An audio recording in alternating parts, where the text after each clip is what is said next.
ഇന്ന് കൃപാസനത്തിൽ നിന്ന് ആദ്യമായിട്ട് ലിവിങ് ഒറക്കിൾസ്, ജീവവചസ്സുകൾ എന്ന വലിയൊരു ശുശ്രൂഷ നമ്മൾ ആരംഭിക്കുകയാണ്. ഇത് ഒരു സാക്ഷ്യ വചന ശുശ്രൂഷയാണ്. ബഹുമാനപ്പെട്ട VP ജോസഫ് അച്ഛൻ 3-4 മാസങ്ങൾക്ക് മുമ്പ് എന്നോട് പറഞ്ഞായിരുന്നു, കൃപാസനത്തിലെ ആദ്യത്തെ ഒരു സമർപ്പിത വ്യക്തി എന്ന നിലയിൽ ബഹുമാനപ്പെട്ട VP ജോസഫ് അച്ഛൻ്റെ കൂടെ കഴിഞ്ഞ 13 വർഷക്കാലം ശുശ്രൂഷ ചെയ്തു. ഉടമ്പടിയുടെ ആദ്യ കാലഘട്ടത്തിൽ തന്നെ ബഹുമാനപ്പെട്ട അച്ഛനോട് കൂടെ ഉണ്ടായിരുന്ന ഒരു വ്യക്തി എന്ന നിലയിൽ മരിയൻ ഉടമ്പടി എടുത്ത് പ്രാർത്ഥിക്കുന്നവർക്ക് കൂടുതൽ വിശ്വാസത്തോടെ, തീക്ഷ്ണതയോടെ അതിൽ മുന്നേറുവാൻ ഉതകുന്ന ഒരു വചന ശുശ്രൂഷ നയിക്കണമെന്ന് അച്ഛൻ എന്നോട് ആവശ്യപ്പെടുകയുണ്ടായി. ഒരുപാട് പ്രാർത്ഥിച്ചപ്പോൾ ദൈവമാതാവും ദൈവപിതാവും വെളിപ്പെടുത്തി തന്ന ഒരു വചന ഭാഗമാണ് അപ്പോസ്തല പ്രവർത്തനങ്ങൾ 7-ാം അധ്യായം 38-ാം തിരുവചനം. അവിടെ വാഗ്ദാന നാട് തേടിയുള്ള ഇസ്രായേൽ ജനത്തിൻ്റെ യാത്രയ്ക്ക് നേതൃത്വം കൊടുക്കുന്നത് മോശ എന്ന വലിയ പ്രവാചകനാണ്.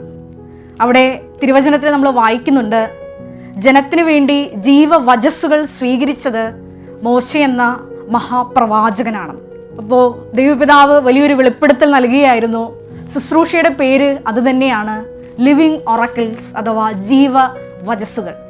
ഈ ശുശ്രൂഷയുടെ ആദ്യത്തെ എപ്പിസോഡിലേക്ക് എല്ലാവരെയും സ്നേഹപൂർവ്വം സ്വാഗതം ചെയ്യുന്നു.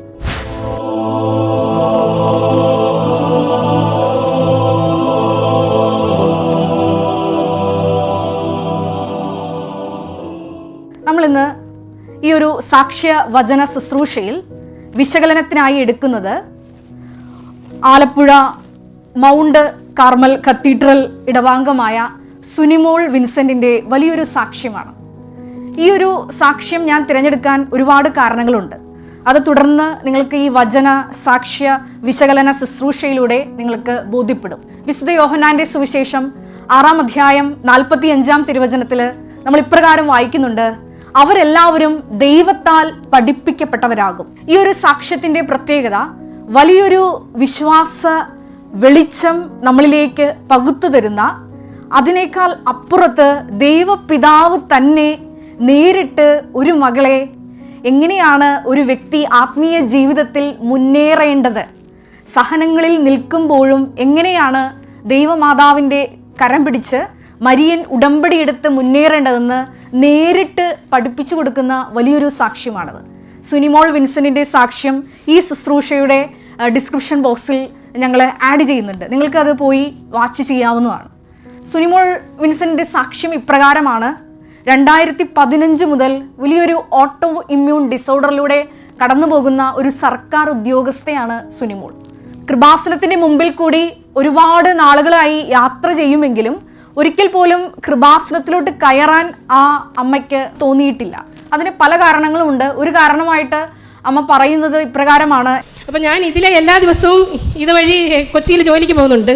പക്ഷേ എനിക്ക് ഒരിക്കലും കൃപാസനത്തിലേക്ക് വരണമെന്ന് തോന്നിയില്ല.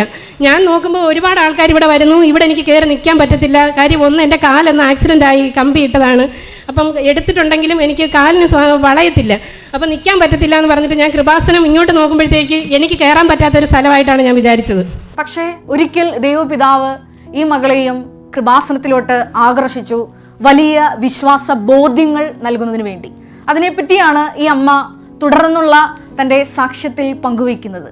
കൃപാസനത്തിൽ വന്ന് മരിയൻ ഉടമ്പടി എടുത്ത് പ്രാർത്ഥിച്ചു കഴിഞ്ഞപ്പോൾ ഒരു കാര്യം ഈ മകളുടെ ജീവിതത്തിൽ നടക്കുകയാണ്. അതായത് നീണ്ട 14 ഡോക്ടേഴ്സിനെ കൺസൾട്ട് ചെയ്തിട്ട് രോഗം പോലും ഡയഗ്നോസ് ചെയ്യാൻ പറ്റാത്തൊരവസ്ഥയിൽ നിന്ന് രോഗനിർണയത്തിലേക്ക് ഈ അമ്മ എത്തുകയാണ്. അതായത് ന്യൂറോ സാർക്കോയിഡോസിസ് എന്ന അപൂർവ ഓട്ടോ ഇമ്മ്യൂൺ ഡിസോർഡറാണ് ഈ അമ്മയ്ക്ക്. ഈ സാക്ഷ്യത്തിൽ ഉടനീളം ഈ അമ്മ പറയുന്നുണ്ട്, എൻ്റെ ഞരമ്പിനെ, മസിലിനെ, ബോൺസിനെ എല്ലാം ഈ അസുഖം ബാധിച്ചു. എനിക്ക് ഒന്ന് നേരെ നിൽക്കാൻ പോലും പറ്റാത്ത ഒരവസ്ഥയാണ്. ഈ ഒരു അവസ്ഥയിൽ ഞാൻ മരിയൻ ഉടമ്പടി എടുത്തപ്പോൾ ആദ്യമായിട്ട് ഒരു ഡോക്ടർ എൻ്റെ രോഗം ആദ്യമായി നിർണയിച്ചു. അതിനുശേഷം ഈ അമ്മ പറയുന്നുണ്ട്, ഞാൻ മാതാവിനോട് വ്യക്തിപരമായി സംസാരിക്കാൻ പഠിച്ചു. അത് ഇവരുടെ ആധ്യാത്മിക നിലവാരത്തിൽ വന്നൊരു മാറ്റമാണ്. മരിയൻ ഉടമ്പടി എടുത്തു കഴിഞ്ഞപ്പോൾ പരിശുദ്ധ അമ്മയുമായി നേരിട്ട് തൻ്റെ വിഷമതകൾ പറയാൻ ഈ അമ്മ ആരംഭിച്ചു. ശേഷം നടക്കുന്നത് നമുക്കറിയാം, കൃപാസനത്തിലെ മാതാവ് സഞ്ചാരി മാതാവാണ്. മരിയൻ ഉടമ്പടി എടുത്ത് പ്രാർത്ഥിക്കുന്ന ഓരോ മക്കളുടെയും ഭവനത്തിലേക്ക് കടന്നു ചെല്ലുന്ന മാതാവാണ് കൃപാസനത്തിലെ അമ്മ. ഈ അമ്മയുടെ വീട്ടിലേക്കും സഞ്ചാരി മാതാവ് സഞ്ചരിച്ചെത്തി, കൂടെ ഈശോയും സഞ്ചരിച്ചെത്തി. അതാണ് ഈ സാക്ഷ്യത്തിൻ്റെ ഒരു ഹൈലൈറ്റ് എന്ന് പറയുന്നത്. ഈശോ വന്നപ്പോൾ ഈ അമ്മ വിചാരിച്ചത് ഇപ്രകാരമാണ്. നമ്മൾ സാധാരണ ഈശോ വരുമ്പോൾ എന്നെ സ്വർഗത്തിലേക്ക് കൂട്ടിക്കൊണ്ടു പോകാനാണ് വരുന്നതെന്നുള്ള പലർക്കും അങ്ങനെ ഒരു ചിന്തയുണ്ട്. ഈ അമ്മയും അതുപോലെ തന്നെയാണ് ചിന്തിച്ചത്. ഈശോ വന്നു, ഇനി എൻ്റെ സമയം അടുത്തു. കാരണം മരിയൻ ഉടമ്പടിയിലെ നിയോഗങ്ങൾ തന്നെ ഈ അമ്മ വെച്ചിരിക്കുന്നത് കുഞ്ഞുങ്ങളുടെ ഭാവി വിദ്യാഭ്യാസ പഠനങ്ങളെ പറ്റിയാണ്. കാരണം ഞാൻ മരിച്ചു പോകും, അതുകൊണ്ട് ദൈവമാതാവ് തന്നെ ഈ കുഞ്ഞുങ്ങളുടെ വിഷയം ഏറ്റെടുക്കണം. അതുകൊണ്ടാണ് മക്കളുടെ പഠനവും സമാനമായ വിഷയങ്ങളും ഒക്കെ ഉടമ്പടിയിൽ ഉൾച്ചേർത്തിരിക്കുന്നത്. അപ്പോൾ ഈശോ വന്നപ്പോൾ ഈ അമ്മ വിചാരിക്കുന്നത് എന്നെ സ്വർഗത്തിലേക്ക് കൂട്ടിക്കൊണ്ടു പോകാനാണെന്നാണ് സുനിമോൾ വിൻസെൻ്റ് എന്ന ഈ അമ്മ വിചാരിക്കുന്നത്.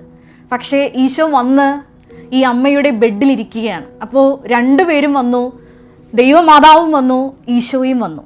ഇവരിങ്ങനെ സംസാരിച്ചും പ്രാർത്ഥിച്ചുമൊക്കെ ഈ അമ്മയ്ക്ക് തീരെ വയ്യ, എഴുന്നേറ്റ് ഇരിക്കാൻ പോലും പറ്റാത്തൊരവസ്ഥയിൽ ഇങ്ങനെ കുറേ സമയം മുമ്പോട്ട് പോകുമ്പോൾ ഈശോ ഒരു സത്യം ഈ സുനിമോൾ വിൻസെൻ്റ് എന്ന മകൾക്ക്, പ്രിയ മകൾക്ക് പഠിപ്പിച്ചു കൊടുക്കുകയാണ്. ഈശോ ചോദിച്ചത് ഇപ്രകാരമാണ്: ഇത്രയേറെ സഹനങ്ങളിലൂടെ നീ കടന്നു പോകുന്നു, എനിക്കറിയാം നീ ഈശോയുടെ കുരിശുരൂപത്തെ സ്നേഹിക്കുന്ന ആളാണെന്ന്. കാരണം ഈ അമ്മ പറയുന്നുണ്ട്, എത്ര വയ്യെങ്കിലും ഞാൻ ഞായറാഴ്ച കുർബാന മുടക്കാറില്ല, ഈശോയുടെ കുരിശുരൂപത്തെ എനിക്ക് വല്ലാത്ത ഇഷ്ടമാണ്. അപ്പം ഇതെല്ലാം അറിയാവുന്ന ഈശോ ഈ മകളോട് ചോദിക്കുകയാണ്, നീ എൻ്റെ പിതാവിനെ സ്നേഹിക്കുന്നുണ്ടോ എന്ന്. സ്വർഗീയ പിതാവിനെ അപ്പ എന്ന് അറിഞ്ഞ് വിളിച്ച് നീ സ്നേഹിക്കുന്നുണ്ടോ? ഈ ഒരു ചോദ്യമാണ് ഈശോ ഈ മകളോട് ചോദിക്കുന്നത്. കിടന്നു കഴിഞ്ഞ് ഞാൻ എഴുന്നേൽക്കുമ്പോൾ രണ്ടുപേരും ഉണ്ട്. ഞാൻ വിചാരിച്ചു എൻ്റെ ദൈവമേ രണ്ടുപേരും പോയിട്ടില്ലല്ലോ. അപ്പം ഈശോ എന്നെ നോക്കി ചിരിച്ചുകൊണ്ടൊരു ചോദ്യം എന്നോട് ചോദിച്ചു, നീ എൻ്റെ പിതാവിനെ സ്നേഹിക്കുന്നുവോ? ആദ്യം ഞാൻ വിചാരിച്ചത് എന്തായിരിക്കും ഈ ചോദിച്ചത്. ഞാൻ പറഞ്ഞു, ഈശോ ഒരിക്കലും ഞാൻ സ്നേഹിച്ചിട്ടില്ല. ഈ മകൾ ഉത്തരം പറയുകയാണ്, ഒരിക്കലുമില്ല. ഞാൻ ഇങ്ങനെ സ്വർഗീയ പിതാവേ എന്നൊക്കെ വിളിച്ച് ലുത്തിനിയ, അത് ഞാൻ കേട്ടിട്ടുണ്ട്. ഏകജാതനെ നൽകാൻ തക്കവിധം ലോകത്തെ അത്രമാത്രം സ്നേഹിച്ച ദൈവപിതാവിനെ കുറിച്ച് ഞാൻ കേട്ടിട്ടുണ്ട്. പക്ഷേ ആ ദൈവപിതാവിനെ ഞാൻ ഇന്നേ വരെ അറിഞ്ഞ് സ്നേഹിച്ചിട്ടില്ല. ഞാൻ പറഞ്ഞു വരാൻ പോകുന്ന വചനഭാഗം ലിവിങ് ഓറാക്കിൾസിലെ ഏറ്റവും സുപ്രധാനമായ ഒരു ആദ്യത്തെ ഈ എപ്പിസോഡിൻ്റെ ഏറ്റവും ഹൈലൈറ്റ് ആയിട്ടുള്ളൊരു ഭാഗമാണ് ഞാൻ നിങ്ങളുമായിട്ട് പങ്കുവയ്ക്കാൻ ആഗ്രഹിക്കുന്നത്. വിശുദ്ധ യോഹന്നാന്റെ സുവിശേഷം 15-ാം അധ്യായം 16-ാം തിരുവചനം. നിങ്ങൾ എന്നെ തിരഞ്ഞെടുക്കുകയല്ല, ഞാൻ നിങ്ങളെ തിരഞ്ഞെടുക്കുകയാണ് ചെയ്തത്. നിങ്ങൾ പോയി ഫലം പുറപ്പെടുവിക്കുന്നതിനും ആ ഫലം പുറപ്പെടുവിച്ച് അതിൽ നിലനിൽക്കുന്നതിനും വേണ്ടി ഞാൻ നിങ്ങളെ തിരഞ്ഞെടുത്ത് നിയോഗിച്ചിരിക്കുന്നു. തന്മൂലം എൻ്റെ നാമത്തിൽ നിങ്ങൾ പിതാവിനോട് ചോദിക്കുന്നതെന്തും നിങ്ങൾക്ക് നൽകപ്പെടും. അതാണ് വിശുദ്ധ യോഹന്നാന്റെ സുവിശേഷം 15-ാം അധ്യായം 16-ാം തിരുവചനം. ഉടമ്പടി എന്നത് വലിയൊരു തിരഞ്ഞെടുപ്പാണ്. ഞാൻ ആദ്യമേ സൂചിപ്പിച്ചതുപോലെ വിശുദ്ധ യോഹന്നാന്റെ സുവിശേഷം 6-ാം അധ്യായം 45-ാം തിരുവചനത്തിൽ അവരെല്ലാവരും ദൈവത്താൽ പഠിപ്പിക്കപ്പെട്ടവരാകും. അപ്പോൾ പിതാവിനാൽ ആകർഷിക്കപ്പെട്ടിട്ടാണ് കൃപാസനത്തിലോട്ട് ഓരോ വ്യക്തിയും വന്ന് മരിയൻ ഉടമ്പടിയെടുത്ത് പ്രാർത്ഥിക്കുന്നത്. ഇങ്ങനെ മരിയൻ ഉടമ്പടിയെടുത്ത് മുന്നേറി വലിയ ജീവിത സഹന സാഹചര്യങ്ങളിലൂടെ മുന്നേറുന്ന മക്കളോട് ഈശോയ്ക്ക് പറയാനുള്ള ഒരു കാര്യമുണ്ട്. നീ മകനെ, മകളെ, നീ എൻ്റെ പിതാവിനെ സ്നേഹിക്കണം. ആ ഒരു ഭാഗമാണ് നമ്മളിപ്പോൾ കേട്ടത്. യോഹന്നാൻ 15:16. നിലനിൽക്കുന്ന ഒരു കൃപ നമുക്ക് സ്വന്തമാക്കണമെന്നുണ്ടെങ്കിൽ ഉത്തമവും പൂർണ്ണവുമായ എല്ലാ ദാനങ്ങളും വരുന്ന പ്രകാശത്തിൻ്റെ പിതാവിനെ നമ്മൾ സ്നേഹിക്കാൻ പഠിക്കണം. വീണ്ടും വിശുദ്ധ യോഹന്നാന്റെ സുവിശേഷം 16-ാം അധ്യായം 23-ാം തിരുവചനത്തിൽ നമ്മൾ ഇപ്രകാരം വായിക്കുന്നുണ്ട്: അന്ന് നിങ്ങൾ എന്നോട് ഒന്നും ചോദിക്കുകയില്ല, എന്നാൽ എൻ്റെ നാമത്തിൽ നിങ്ങൾ പിതാവിനോട് ചോദിക്കുന്നതെന്തും നിങ്ങൾക്ക് നൽകപ്പെടുമെന്ന്. ഈ ഒരു സുനിമോളുടെ സാക്ഷ്യത്തിലും നമുക്കത് കാണാൻ പറ്റും. ആ മകൾ പറയുന്നുണ്ട്, ഞാൻ നേരത്തെ സൂചിപ്പിച്ചതുപോലെ ക്രൂശിത രൂപത്തെ എനിക്ക് വല്ലാത്ത ഇഷ്ടമാണ്, ക്രൂശിതനെ ഞാൻ വല്ലാതെ പ്രണയിച്ചിരുന്നു. അതുകൊണ്ട് തന്നെയാണ് രോഗാവസ്ഥകളിലും ഞാൻ നിരങ്ങി ഞായറാഴ്ചകളിൽ കുർബാനയ്ക്ക് പോയിക്കൊണ്ടിരുന്നത്. എങ്കിൽ പോലും ഈശോ നേരിട്ട്, ഈശോയും ദൈവമാതാവും ഭവനത്തിൽ പ്രത്യക്ഷപ്പെട്ടിട്ട് പോലും സുനിമോൾ എന്ന മകള് രോഗസൗഖ്യത്തിന് വേണ്ടി ചോദിക്കുന്നില്ല.